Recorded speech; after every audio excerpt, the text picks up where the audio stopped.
Hello दोस्तों, जय माता दी, जय हो धन्वंतरी भगवान की, लक्ष्मी मैया की और कुबेर जी महाराज की।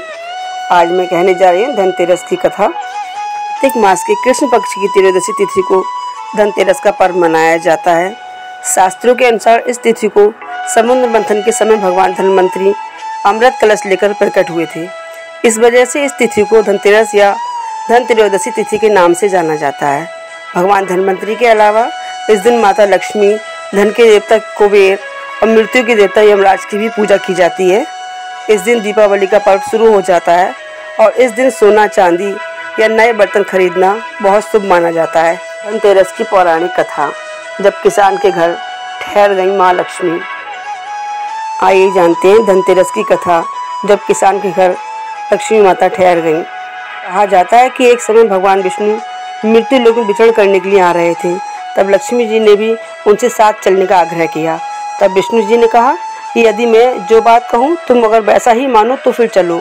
तब लक्ष्मी जी उनकी बात मान गई और भगवान विष्णु के साथ भूमंडल पर आ गईं।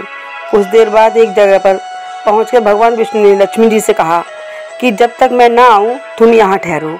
मैं दक्षिण दिशा की ओर जा रहा हूँ, तुम उधर मत आना। विष्णु जी की जानने पर लक्ष्मी जी के मन में कौतूहल जागा कि आखिर दक्षिण दिशा में ऐसा क्या रहस्य है जो मुझे मना कर दिया गया, और भगवान स्वयं चले गए। लक्ष्मी जी से रहा ना गया और जैसे ही भगवान आगे बढ़े लक्ष्मी जी भी पीछे पीछे चल पड़ी। कुछ ही आगे जाने पर उन्हें सरसों का एक खेत दिखाई दिया जिसमें खूब फूल लगे थे। सरसों की भी शोभा देखकर वह मंत्रमुग्ध हो गई और फूल तोड़कर अपना श्रृंगार करने के बाद आगे बढ़ी।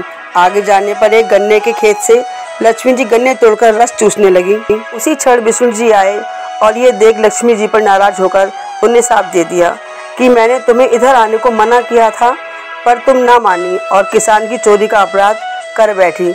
अब तुम इस अपराध के जुर्म में इस किसान की 12 वर्ष तक सेवा करो। ऐसा कहकर भगवान उन्हें छोड़कर क्षीर सागर चले गए। तब लक्ष्मी जी उस गरीब किसान के घर रहने लगी। लक्ष्मी जी ने उस किसान की पत्नी से कहा कि तुम स्नान कर पहले मेरी बनाई गई इस देवी लक्ष्मी का पूजन करो, फिर रसोई बनाना, तब तुम जो मांगोगी मिलेगा। किसान की पत्नी ने ऐसा ही किया। पूजा के प्रभाव और लक्ष्मी की कृपा से किसान का घर दूसरे ही दिन से अन्न, धन, रत्न, स्वर्ण आदि से भर गया।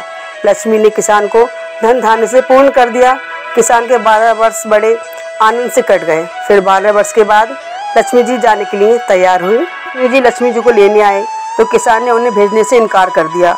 तब भगवान ने किसान से कहा कि इन्हें कौन जाने देता है, ये तो चंचला हैं, कहीं नहीं ठहरती, इनको बड़े बड़े नहीं रोक सके। इनको मेरा साथ था इसलिए 12 वर्ष से तुम्हारी सेवा कर रही थी। तुम्हारी 12 वर्ष सेवा का समय पूरा हो चुका है।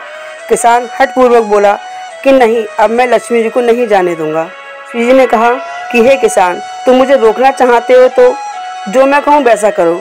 कल तेरस है, तुम कल घर को लीप पोत कर स्वच्छ करना, रात्रि में घी का दीपक जलाकर रखना और सायंकाल मेरा पूजन करना और एक तांबे के कलश में रुपए भरकर मेरे लिए रखना। मैं उस कलश में निवास करूंगी। पूजा के समय मैं तुम्हें दिखाई नहीं दूंगी। इस एक दिन की पूजा से वर्ष भर में तुम्हारे घर से नहीं जाऊंगी। ये कहकर वह दीपकों के प्रकाश के साथ 10 दिशाओं में फैल गई। अगले दिन किसान ने लक्ष्मी जी के कथन अनुसार पूजन किया।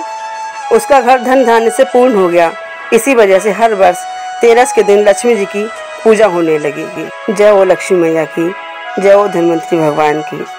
आपको मेरी कथाएं कैसी लगती हैं? अगर आपको मेरी कथाएं अच्छी लगती हैं तो आप मेरे चैनल सब्सक्राइब करें, लाइक करें, कमेंट करें, शेयर करें। जय हो लक्ष्मी मैया की, जय हो धन्वंतरी भगवान की, जय माता दी, जय हो कुबेर जी महाराज की।